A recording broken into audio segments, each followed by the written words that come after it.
Good day, everybody, and it's good to be with you again on this Thursday. Today, I want to look at a portion of the Gospel of Matthew that's kind of a low point, I guess. We're going to look at Matthew 15, chapter 15, verses 21 through 39. Chapters 14 and 15 in the Gospel of Matthew are not very exciting, but things are going to be picking up very, very soon. Chapters 16, 17, and 18 will be exciting. And then we get into the last week of the ministry of Jesus coming up right after that. So we don't have much more as far as time left in the ministry of Jesus. We have chapters in the Gospel of Matthew, but as far as time, it's coming to a close very, very quickly. So go ahead and stop the video right now and read Matthew 15, 21 through 39. All right, I'll assume that you have read that. So I want to look at this first portion, verses 21 through 28, about the Canaanite woman. Now, before I start in on that, this is an area of the Gospel of Matthew. These three episodes that we're going to look at here today follow exactly as the Gospel of Mark portrays it. So the Gospel of Matthew pretty well follows the Gospel of Mark as far as its ordering. The Gospel writings themselves are historical writings, but they're not always chronologically ordered, as we would think of time. Ancient people didn't tell history like what modern people tell history. They told it differently. These are historical writings, so these are factual events. It's just that sometimes the writers may move things around to shape their message in a certain way.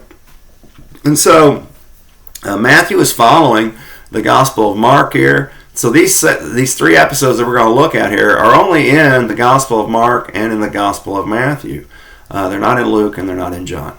All right, this first part, the Canaanite woman, verses 21 through 28. Now, Jesus is going into this area. It's called a district. It's only called a district because of the way the Romans have parceled out the area for their administrative needs. It's a region. In fact, this area is the old kingdom of Phoenicia in the Old Testament. Tyre and Sidon were the leading cities. And so he's going up into this area. Now, one of the interesting things about this destination for Jesus is that he is a long ways from Galilee. In fact, to go to Tyre and Sidon, he would probably be about 30 miles away from Galilee, the region of Galilee. As far as like Jerusalem, it's even farther away, 80 to 90 miles. Tyre and Sidon are 80 to 90 miles away from Jerusalem. So he has put himself far north of any kind of Jewish territory. Anyway, he runs into this woman, a Canaanite woman, in this old area of Phoenicia. But it's interesting about this Canaanite woman is that she understands an awful lot about Jesus. So she's had to have heard somewhere about the ministry of Jesus. Obviously, she knows he can heal or exorcise a demon. So she comes to Jesus for help. So maybe she's heard some things. I don't know. Maybe she's been in part of a crowd somewhere. It'd be a long distance for her to go, but the outreach of the news about Jesus, we can see it expanding. It's going farther and farther and farther. Not only is he known in places like Samaria, but he's also known in other places north of Galilee. So he's popular beyond the confines of what we consider typical Jewish territory. Anyway, this Canaanite woman comes to him. I find it very interesting how she addresses him, not with the Lord title. That's probably more of a polite title that's being used here. In fact, looking at the original language, that seems to be what's going on here. Is a polite title used to endear Jesus to her, to flatter him in a way. Son of David is what's really important here. The fact that she addresses him as Son of David means that she understands that there is a messianic ministry attached to Jesus, a messianic status attached to Jesus. And that she understands this is remarkable, and she applies it to Jesus. So she's heard about this, heard about Jesus. She's aware of certain things, but she's not a Jewish person. She is a Canaanite. Jesus really seems to be kind of cantankerous. He doesn't respond to her. She comes to him and she doesn't respond. She must keep after the disciples because the disciples come to Jesus and urge Jesus to do something to help her out. But the way he answers seems to be kind of hard-hearted, meaning like, I've come here for the house of Israel and, no one else. I've sent only for the house of Israel, which, you think was kind of unkind. But think about this for a moment. We go back to chapter 10 of the Gospel of Matthew. Jesus sends out the disciples on a mission ministry, and he tells them in chapter 10, only go to the lost sheep of Israel. So at this point in the ministry of Jesus, he is really concentrating on Jewish people. And Jesus is still living under the old covenant. He's operating under the old covenant, and he's trying to get the Jewish people to behave as they should under the old covenant. But they are not. We have not moved to the new covenant yet. Jesus is trying to transition them that way. But we're not there. He is working under the old covenant.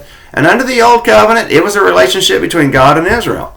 And God gave the blessings to Israel. And so Jesus is just kind of reflecting that old covenant mentality. The old covenant cannot be done away with until Jesus dies. Why do I say that? For this reason. Jesus is God. There's no doubt about it. We can go through the entire New Testament. It's everywhere. He's different because he's come in human form, but Jesus is God. And I say that for this reason. When God established these covenants with these people a long, long time ago, there was a partnership between one group and another group, or one person and another person. And as long as those two entities or those two beings were still alive and functioning, then that contract was valid. God made a contract with Israel, the Old Testament law, the Old Covenant. Now, when God dies, that covenant, that contract is annulled. So when did God die? Well, Jesus died on the cross. And at that point, that old covenant is annulled, and a new covenant can happen. And when Jesus is resurrected, then he's able to cast a new covenant, create a new covenant for the people. So at this time, he's still working under the old covenant, and he says, basically, I'm only here for Israel, which seems to be, as I said, kind of hard-hearted. But the way she responds to Jesus is rather witty. And in some respects, I think Jesus appreciates her wit. And so she talks about eating the crumbs and dogs. Now, it's interesting she calls herself a dog, or likens herself to a dog.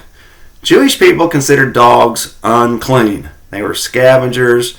They didn't have dogs as pets like what we do. And so they considered them unclean, and they wouldn't have anything to do with them. So when she likens herself to a dog, she's saying basically, I'm unclean, is what she's saying. And, if there's blessings that fall off the table or blessings that come from Israel that kind of just, they don't grab a hold of or digest completely or receive completely, and it falls to others, then so be it. That's what she's saying. If the blessing falls down to me, can't I grab it even though I'm unclean? And Jesus is amazed at her witty answer. And he praises her faith. Now, this is only the second time in the Gospel of Matthew that Jesus has personally praised someone's faith. The only other time is when he addressed the Roman centurion in chapter 8. And it's a very similar kind of miracle. If you remember in chapter 8, the Roman centurion comes to Jesus, says his servant's about to die. He wants Jesus to do something to heal him. And Jesus says, I'll come right away. And the centurion says, no, you don't need to come. I understand authority. I understand about soldiers because I have authority over soldiers. If I tell one to do something, it's going to get done. It will be done. I don't have to worry about it. Because, as he said, I understand authority. Meaning that if you tell that sickness, centurions basically, this is what Jesus is understanding. The centurion is saying to him, if you tell that sickness to leave, you have the authority to make it happen. You don't need to be there. And that's what's going on. He praises the centurion's faith for that reason. He praises the Canaanite woman's faith for her willingness also to come to Jesus, but ask for this healing that's going to happen at a distance again. In both instances, Jesus never physically touches anyone. He doesn't even go in the same house. It is a healing that happens from a distance without any physical contact. And so these are quite interesting how they do. And again, this is only the second person that Jesus has praised for their faith. And at that moment, just like the Roman centurion, that her daughter was healed. And the Roman centurion servant was healed at that time also whenever this transpired. So these miracles are very, very similar, and they concern Gentiles. Now, the gospel ministry is going to be expanded to Gentiles after the resurrection. Jesus is going to tell them, take it to all nations. That word nations is a word that's used for Gentiles. But it's not the idea of a distinction between Gentiles and Jews. It's the idea of that all nations, Jewish people fit under this category now also, of all nations. And so take the gospel ministry out to all nations. No longer is it Israelite and non-Israelite, but it's Christian and non-Christian is what it is from here on out, after the Gospel of Matthew is completed.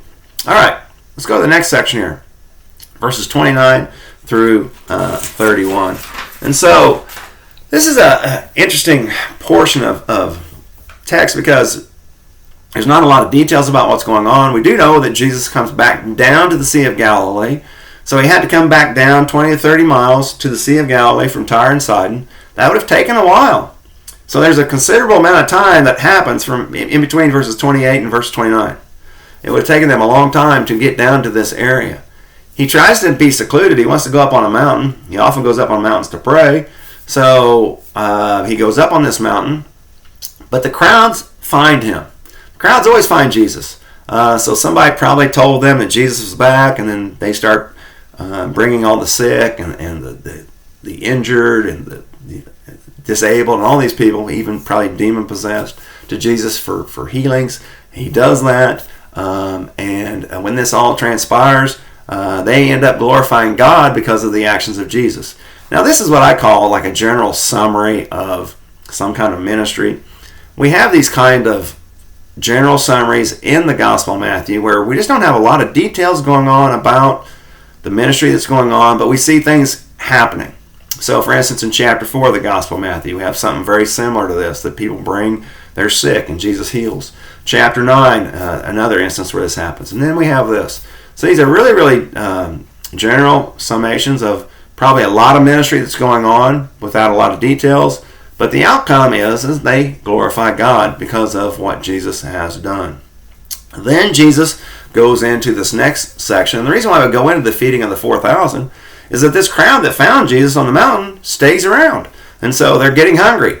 And so Jesus has to do something to help them out. It's very, very similar to the feeding of the 5,000. However, these are two distinct events. Now, the feeding of the 4,000, as I said before, is only represented in the Gospel of Mark and the Gospel of Matthew, whereas the feeding of the 5,000 is represented in all of them. But this is very similar to the feeding of the 5,000. The crowds need some food. Jesus wants the disciples to do something, and so he asks them, what do you guys have? Well, they end up having 7 loaves of bread and a few small fish. Now, the numbers here, don't get hung up on numbers in these kind of writings. These are historical writings.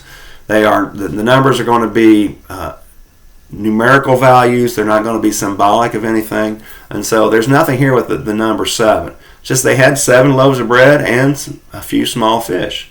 Jesus blesses it, and there becomes an abundance again, and there are many, many leftovers. And the people have come to Jesus for healing needs, and then also he provides them food at this point. And after this, he's going to shove off and go to another area on the Sea of Galilee, to this area of Magadan, which is really just the area right around Capernaum. So Jesus is basically going back to his home area.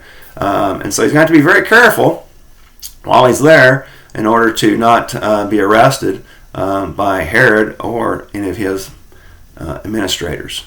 But what's interesting about this is that this is a time in the Gospel of Matthew where Jesus is really concerned about his safety. John the Baptist has been killed not too long ago, just a few chapters back. In fact, that's why Jesus kind of goes north like he does to try to escape, get away from the Herod the Tetrarch and his his authority, and so he gets away from him, and he's in this area, so he kind of has to be incognito so that the people find him. But it's important in this time frame of his ministry, though, is that he needs to get his disciples ready for what's coming, these future events that are coming. The rest is coming, his trial, his death, burial, and resurrection. He's got to get the disciples ready for this, and he's got to get them ready to understand who he really is. And some of this is going to come out in chapter 16. All right. I hope you've enjoyed that today, and we'll pick up in chapter 16 next week. There's not a whole lot going on in here, but what is getting ready to happen is really, really important. So this part of the Gospel of Matthew is important because of what it's leading to. All right, I hope you have a great day today, and I will see you on Sunday. Bye.